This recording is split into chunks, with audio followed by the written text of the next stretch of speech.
Welcome to J.R. Hendrick Texan Night. The life that deals, the story that deals with the early life of yours truly. Now, here to tell it from perspective. Hell, I'm the new and improved J.R. Hendrick, for this story. Well, Friday the 25th dawned pretty crazy. Jim woke up. Jim couldn't sleep. He did a lot of reading and stuff in the Hendrick family mansion. And then at 5 a.m. Eastern, he decides to go and pump some iron. At the same time, an hour behind, JR was waking up in his dorm, listening to the Blake Carter Minute, where it was announcing the withdrawal of U.S. Marines from Somalia. Alright? Now, at 5 a.m., JR is having swimming practice at the Sibley with the whole team. Because tomorrow was the big swim meet against Southern Methodist University. Okay? So, what happens at this point is, this is going to be a 5-parter. The Catfish King and the Growing Scholar. So here's the thing. After that, he decides to have breakfast at 8 a.m. at the Spirit Club with Stoney Rosen. And breakfast is boiled eggs and some blueberry Newtons. And they also had some toast, of which JR had Nutella on his. It was an awesome time. By 9 a.m. Washington, D.C. time, JR's father is in his office working with a spring internship. I think his name is Charlie Horton. And he assigns him a fact sheet. He says, I want you to send the attachment of that, along with some further details, over to Erskine Bowles' desk by 5 p.m. today. Yes, sir, kid said.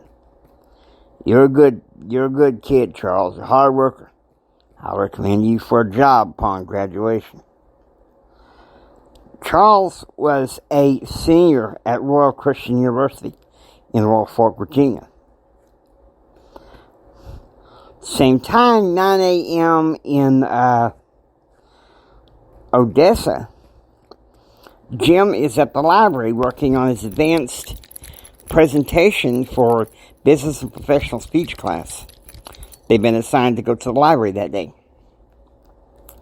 Now, here was the good news. The good news about that. He knew that other than that, there was Spanish class, and he was glad to get it done. 1 p.m. Central.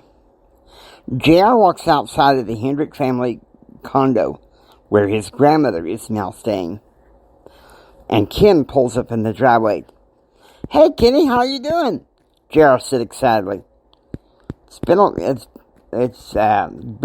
some good times. JR, please don't stop calling me that. Okay, I hate when people call me that. And don't give me that stupid idea about you getting the idea from that movie, Strong Stone, man. I really hate that. Kitty, you seem kind of tense. Why don't we go ahead and unpack our stuff and get in some trunks and go swimming at the Sibley? Sounds good, Ken said. So they go into the condo, and JR tells Elizabeth that they're going swimming at the Sibley. 5 p.m. Central. In Washington, D.C., JR's parents are entertaining company.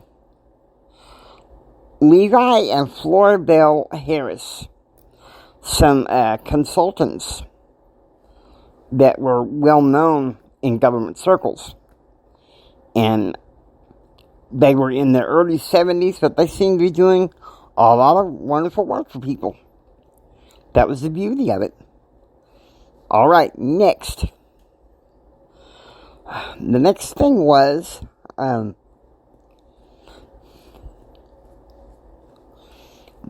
beauty of it, the next thing was,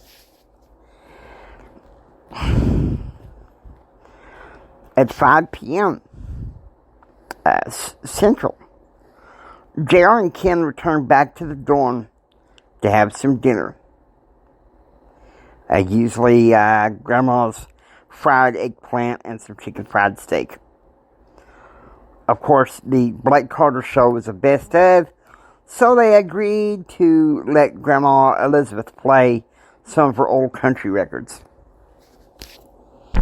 Hope you enjoy listening to the J.R. Hendrick Texas Night. If you like what you hear, please subscribe. Become a part of the J.R. Hendrick Adventure. It's J.R. Hendrick saying until next time, take care and get ready for the rest of the story.